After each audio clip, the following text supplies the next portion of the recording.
Welcome to Beyond Fear, a place where the darkest nightmares come to life. Tell me, where are you watching from? Your room? A lonely road? Or maybe the place you shouldn't be? Wherever you are, brace yourself. What you're about to hear is not just a story. It's someone's real-life horror. Put on your headphones and let's begin. Every summer, I visit my aunt's boyfriend's farm in the deep countryside of Minas Gerais, Brazil. It's a tradition, something I've done since I was a kid.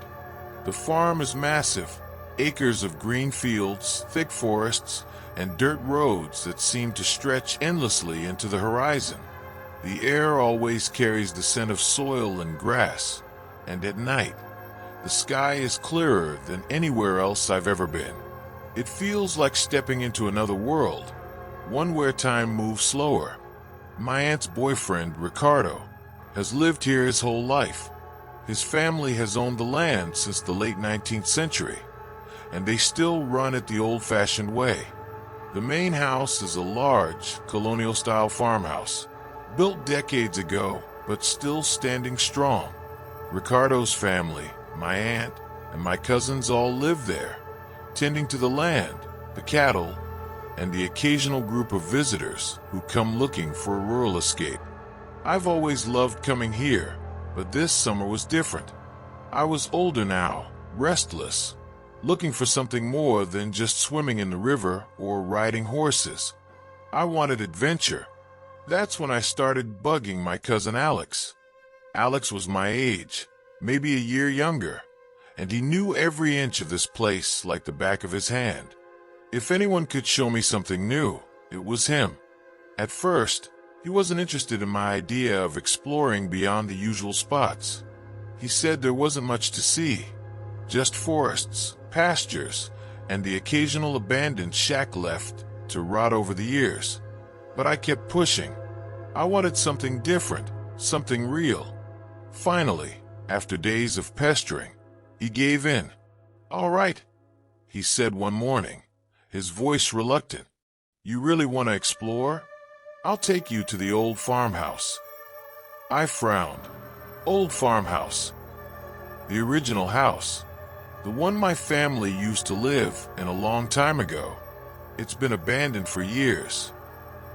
Something about the way he said it made my stomach twist. Why is it abandoned? He hesitated for a moment. "It's just old. Nobody uses it anymore." That wasn't a real answer, but I didn't press him. Instead, I grabbed my backpack, some water, and my flashlight just in case. The walk to the house took longer than I expected. The path wound through the property, past the stables, then deeper into the fields.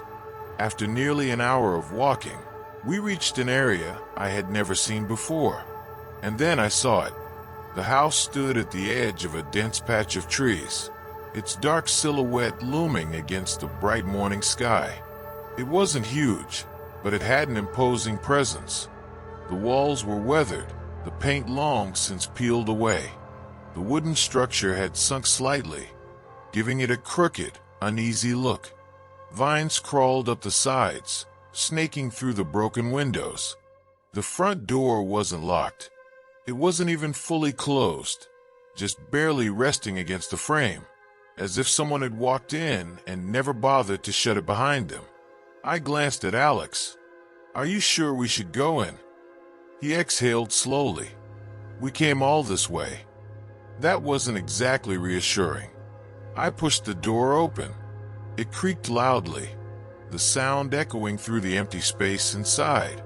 Dust floated in the air, disturbed by the sudden movement.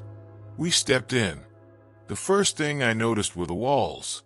They were covered in scratches, deep, jagged marks running in every direction, as if something with sharp claws had desperately tried to escape. The marks weren't uniform. Some were long and deliberate, others erratic and wild. Some reached all the way up to the ceiling. Dried, dark stains covered parts of the wood. The color too faded to be sure of what it once was. Blood? Old paint? It was impossible to tell, but something about it felt wrong. Alex ran a hand over one of the scratches. "These weren't here last time." "How long ago was that?" I asked. "A year, maybe more." I swallowed. A year wasn't that long. The air inside the house was thick, heavy. Every step we took kicked up dust, but beneath that scent was something else, something damp, like rotting wood. The house had multiple rooms branching off from the main hall. To the left, an open archway led to what must have been a dining room. To the right, a dark corridor stretched further into the house. "That way leads to the bedrooms," Alex said, nodding toward the hallway. For some reason, that made me uneasy. I wasn't sure what I had expected when I asked to explore, but standing in that house, I felt something I hadn't felt before. A sense of intrusion, like we weren't supposed to be here. And yet, I couldn't turn back. "Let's check the bedrooms," I said, my voice steadier than I felt. Alex hesitated for a second, but nodded. As we stepped into the hallway, the air got colder. It was still summer outside, the midday sun burning down on the land. But in that hallway, it felt like stepping into a different season. We checked the first room, empty. Just old furniture, dust, and shadows. The second and third rooms were the same. Then we reached the last door, the largest room in the house. The moment we stepped inside, I felt it, a chill, creeping from the back of my neck down my spine. The room was more intact than the others, an old wooden bed against the wall, a dresser covered in dust, and a large wardrobe standing ominously in the corner. A sudden, irrational thought filled my head. Something is inside that wardrobe. Alex must have felt it too, because we both stopped in front of it, neither of us speaking. I swallowed hard. "Let's check." He nodded, gripping the handle. The door creaked open. Inside, nothing. Just an empty space, hollow and dark. Dust swirled in the air, and for a brief moment, I let out the breath I hadn't realized I was holding. And then we heard it. Footsteps, coming from the hallway. Slow, deliberate, getting closer. I grabbed Alex's arm, my heart hammering against my ribs. We stared at the open doorway, waiting for someone, something, to appear. But nothing did. The footsteps stopped right outside the door. For a long, suffocating moment, there was only silence. And then, just as suddenly as they came, they were gone. I looked at Alex, expecting him to say something, to tell me we were imagining things. But his face was pale, his eyes wide. He had heard it too. We weren't alone. We had to get out of there. I don't remember making the decision to run. One moment, I was frozen in place, staring at the open doorway, waiting for something to step inside. The next, my body moved on its own. I grabbed Alex's arm and bolted. We ran through the hallway, our footsteps pounding against the wooden floor. The air felt heavier, thicker, like the house itself was trying to keep us inside. The dim light from outside barely reached into the depths of the corridor, casting long, twisting shadows against the scratched walls. Something was behind us. I couldn't see it, but I could feel it, a presence, closing in, pressing against my back like a pair of unseen eyes drilling into my skin. The moment we reached the main hall, a sudden crash erupted from behind us. It sounded like a door slamming shut. We didn't stop to check. The front door was still open, and as soon as we crossed the threshold into the blinding sunlight, the weight in the air vanished. The pressure, the cold, the suffocating stillness, it was all gone in an instant. But something was wrong. I turned to Alex, expecting him to say something, to confirm that we had just imagined it all. But his face was twisted in pain, his hands gripping his own arms like he was trying to hold himself together. "Alex," I took a step closer. He groaned, stumbling slightly. His skin had turned pale, and as he let go of his arms, I saw it. Angry red welts, stretching from his wrists to his elbows. I gasped. What happened? I don't know, he muttered, his breathing heavy. It burns. The marks looked like scratches, deep, fresh, almost as if something had grabbed him. But I knew for a fact that nothing had touched him. At least, nothing we could see. We need to go, I said, my voice shaking. I grabbed his wrist, careful not to press against the scratches, and we started running again. This time, back toward the farmhouse. The walk that had taken nearly an hour now felt endless. Every few steps, I glanced over my shoulder, half expecting to see something following us. The fields, once warm and inviting, now felt vast and empty, as if they could swallow us whole. Neither of us spoke until we saw the main house in the distance. The moment we stepped onto the porch, Alex collapsed onto the wooden floor, gasping. His mother, my aunt, and Ricardo all rushed over, their expressions shifting from confusion to alarm when they saw him. What happened? His mother demanded, dropping to her knees beside him. Alex didn't answer. He just shook his head, sweat beading on his forehead. I hesitated. What could I say? That we had gone into an abandoned house, and something had marked him? That we had heard footsteps with no one there? That the air had turned freezing cold in the middle of summer? Ricardo narrowed his eyes. Where were you two? Alex finally spoke, his voice hoarse. The old house. The reaction was immediate. Ricardo's face hardened. My aunt inhaled sharply. Alex's mother paled. For a few seconds, no one said a word. Then Ricardo sighed, rubbing his face. Damn it, he muttered. My stomach twisted. You knew something was wrong with that place. He didn't deny it. Instead, he stood up, looking toward the direction we had just come from.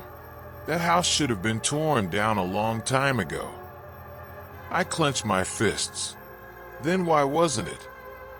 He didn't answer. Instead, he turned to Alex's mother. Get him inside. Give him something for the pain. I need to check something. She nodded, wrapping an arm around Alex and guiding him toward the house. He barely resisted, his eyes unfocused, his breathing still uneven. I stayed behind. I'm coming with you, I told Ricardo. He shook his head. No, you're not. I have to, I insisted. I was there too. For a moment, he looked like he was going to argue. Then finally he sighed. Fine, but stay close and don't touch anything.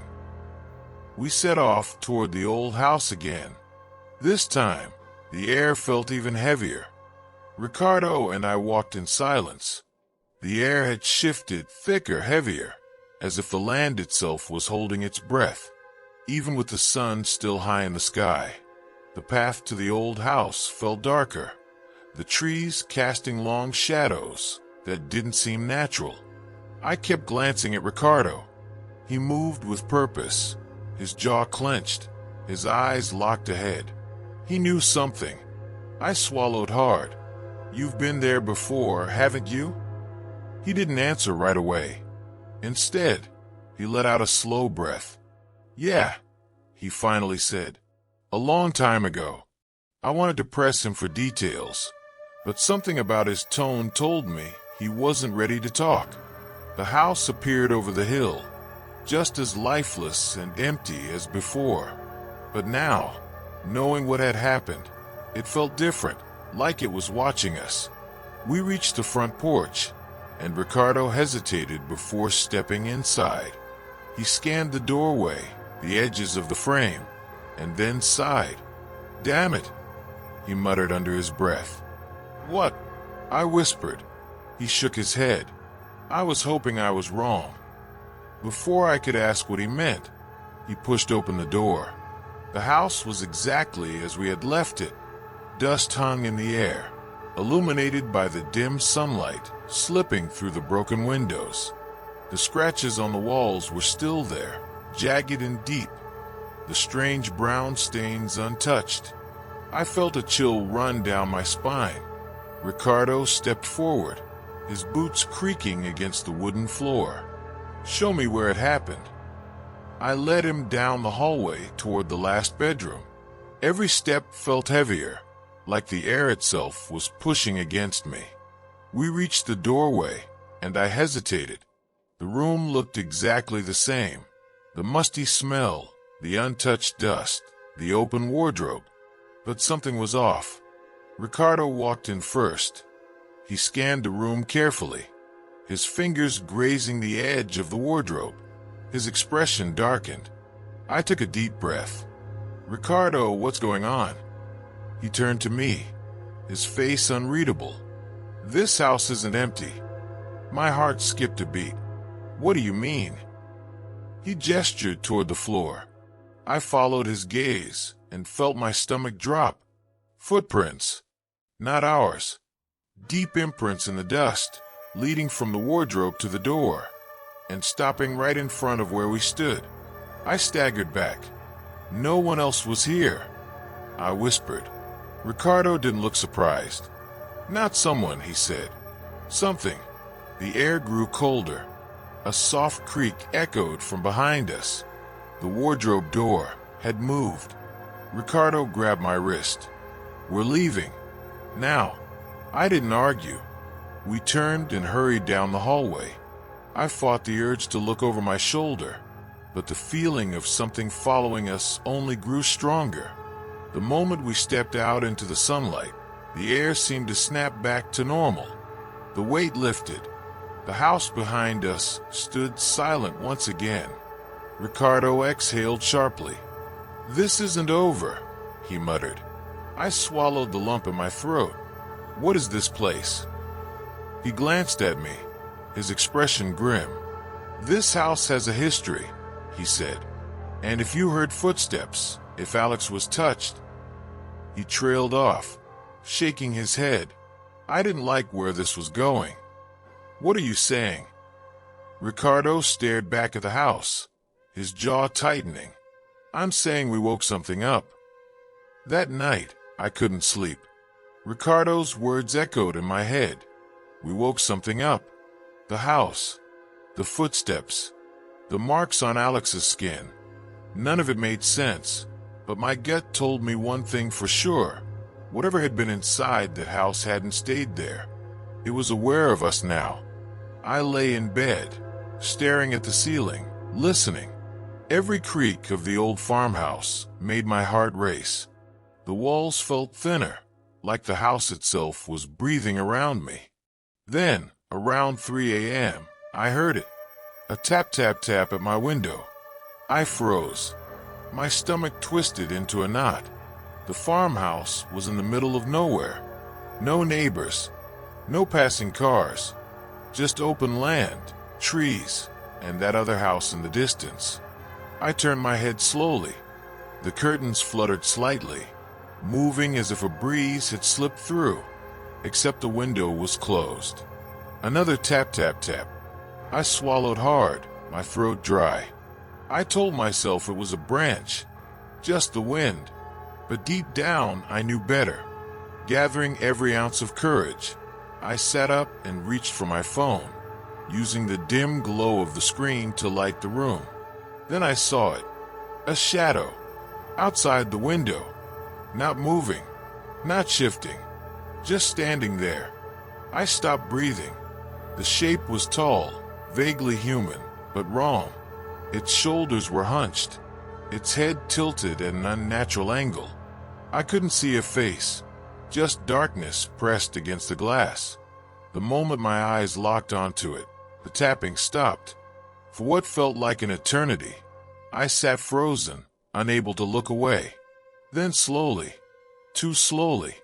The figure tilted its head further and further, until I thought its neck would snap.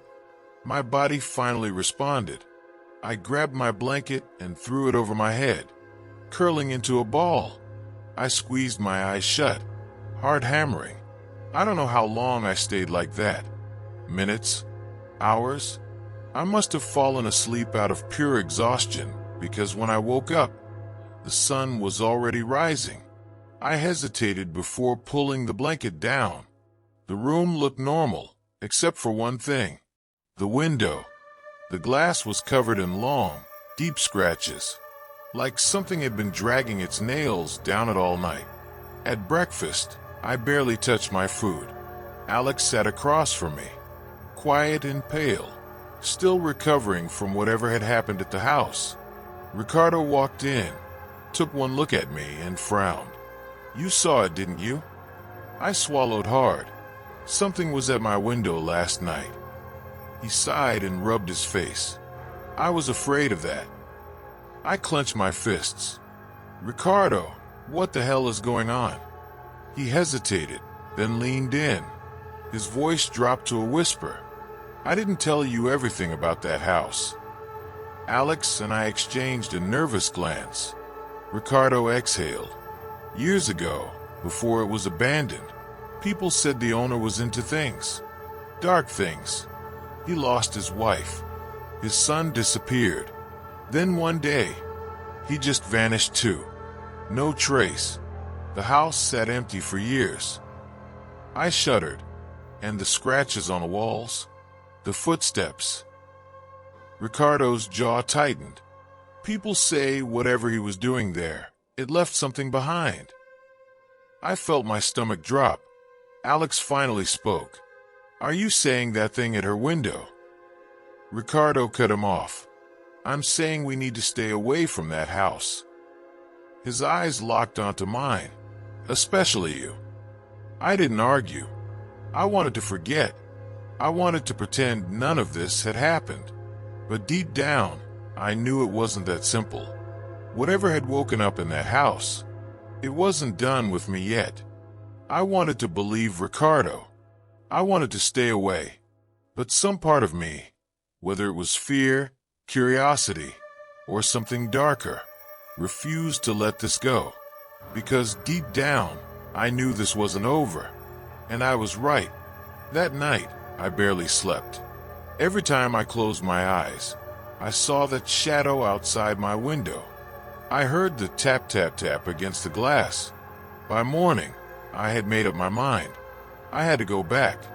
I don't know what I was expecting. Answers, maybe. Closure. But most of all, I needed to know if I was losing my mind, or if something truly unnatural had attached itself to me. Alex tried to talk me out of it. We shouldn't mess with this. But I had already decided. Reluctantly, he agreed to come with me. And so, just before sunset, we made our way back to the old house. The house looked different this time. Or maybe I did. The air felt thicker, heavier.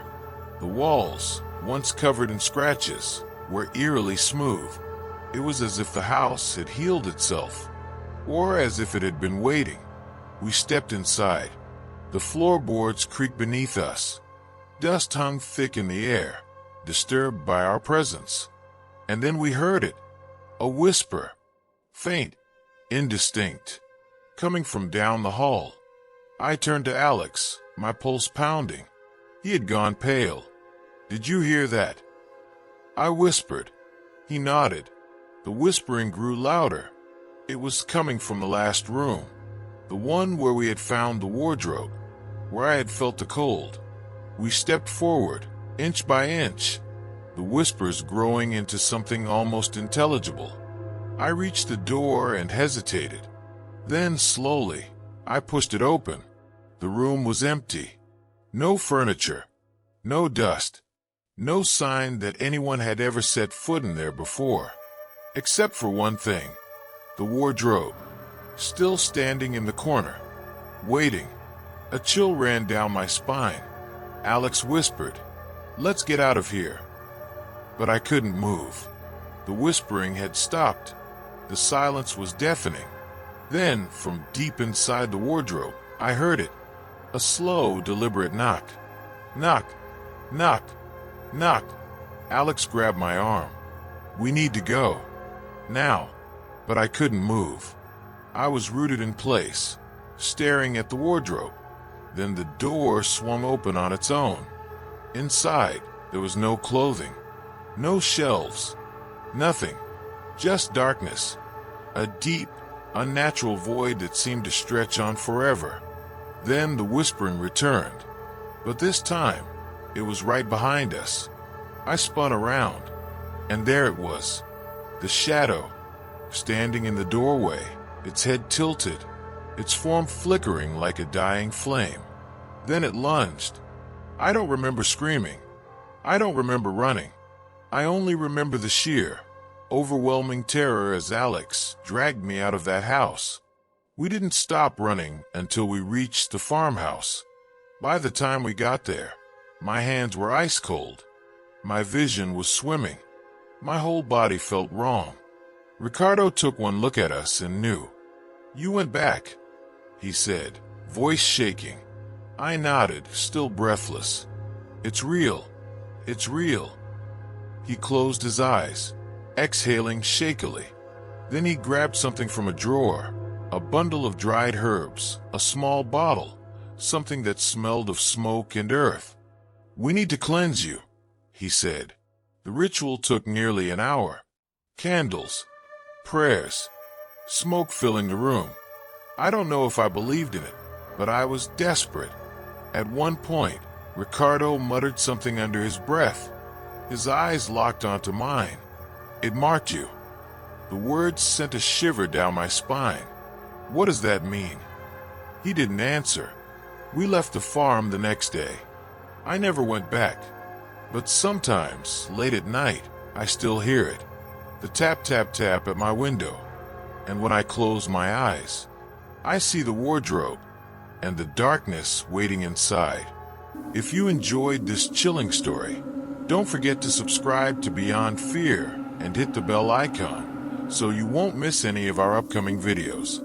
Here, you'll find more real stories filled with mystery, psychological horror, and the supernatural every week. Before you go, make sure to check out the 2 videos that just popped up in the end screen. I promise, they'll leave you with goosebumps. See you next time, if you dare.